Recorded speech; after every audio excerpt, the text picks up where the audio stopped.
Kinwestiyon sa Senado ang isang Chinese national na isa raw sa mga umuupa sa warehouse sa Cavite kung saan nasa halos 100 milyong pisong halaga ng umano'y smuggled na karne. Ipinakontempt ang Chinese dahil sa umano'y pagsisinungaling. May unang balita si Mav Gonzalez. Mahigit isang taon matapos ang raid sa warehouse sa Cavite kung saan nasabat ang halos 100 milyong pisong halaga ng frozen meat at iba pang pagkain, naaresto ng Bureau of Immigration ang Chinese national na si Shi Chaokun, isa sa mga umuupa sa naturang warehouse. Nahuli siya sa NAIA Terminal 1 itong Biyernes matapos subukang lumabas ng bansa. Sa pagharap ni Shi sa Senate Committee on Agriculture, sinabi ni Shi na hindi niya alam kung saan galing ang mga smuggled meat dahil may mga kapwa Chinese na nakikilagay rin sa warehouse. Sino po yung kliyente niya? Pangalan ng restaurant?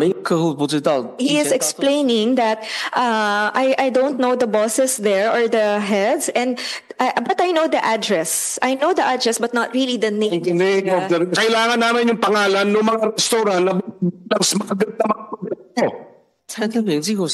I have forgotten the names. Sorry. Only the address. Only the address. Well, give us the address, but unbelievable na hindi mo alam yung mga pangalan ng restaurant. Nanindigan din si Shi na walang tumulong sa kanyang Pilipino para magnegosyo rito at wala rin daw siyang kakilala sa gobyerno, partikular sa Bureau of Customs. I said that I don't know anyone here. The time that I came, I really don't know anyone, so I cannot say anything to convince you that what I'm saying is the truth. And I just came here with my knowledge that I just want to do this kind of business, but I really don't know anyone.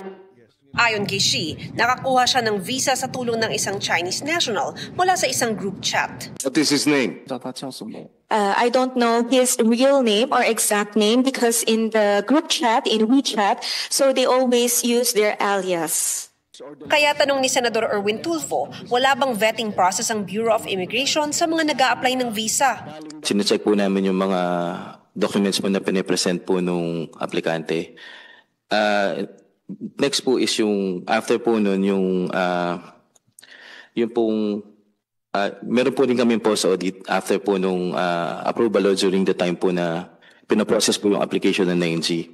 Sa kaso ni Shi, nilabag niya ang 9G o long-term work visa niya dahil peke ang mga binigay niyang address at nagnegosyo siya ng labas sa aprobado ng BI. Mr. Shi, this committee finds you in contempt. Uminit ang ulo ng mga senador at kinontempt si Shi dahil sa paulit-ulit na pagtangging sumagot at pagsisinungaling umano. Sabi ni Committee Chairman Senador Kiko Pangilinan, hindi muna dapat siya ipapadeport hanggang hindi nakukuhanan ng impormasyon. Sinita rin ng mga senador ang hindi pagsunod sa proseso sa ginawang raid sa warehouse ng Vigor Global Logistics Corporation.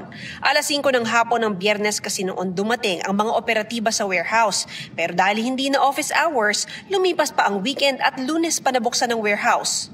So bakit kaya nagtagal? Pero sir, nilak naman po sir ng BOC yung ano sir, yung kahit na. Bakit papayag yung maghintay ng 3 araw?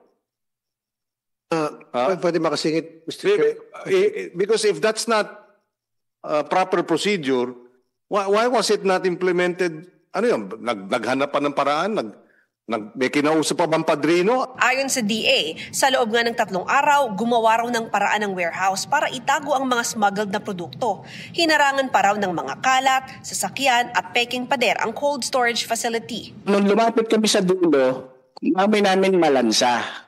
So pinatanggal ko sir yung mga basura at saka pinatanggal ko yung nakaparadang coaster, then pinagiba ko na po yung nung kinato ko sir halo, sabi ko hindi pader, so pinagiba ko sir yung pagpagawa ko ng butas, so that's why nakapasok kami doon sa loob, nakita yung mga cold storage.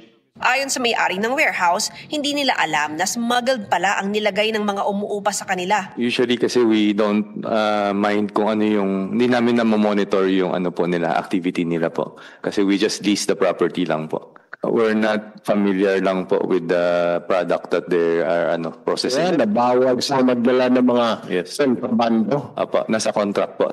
Sa ngayon, mananatili sa kustudiya ng Senado si Shi. Ito ang unang balita. Mav Gonzalez para sa GMA Integrated News.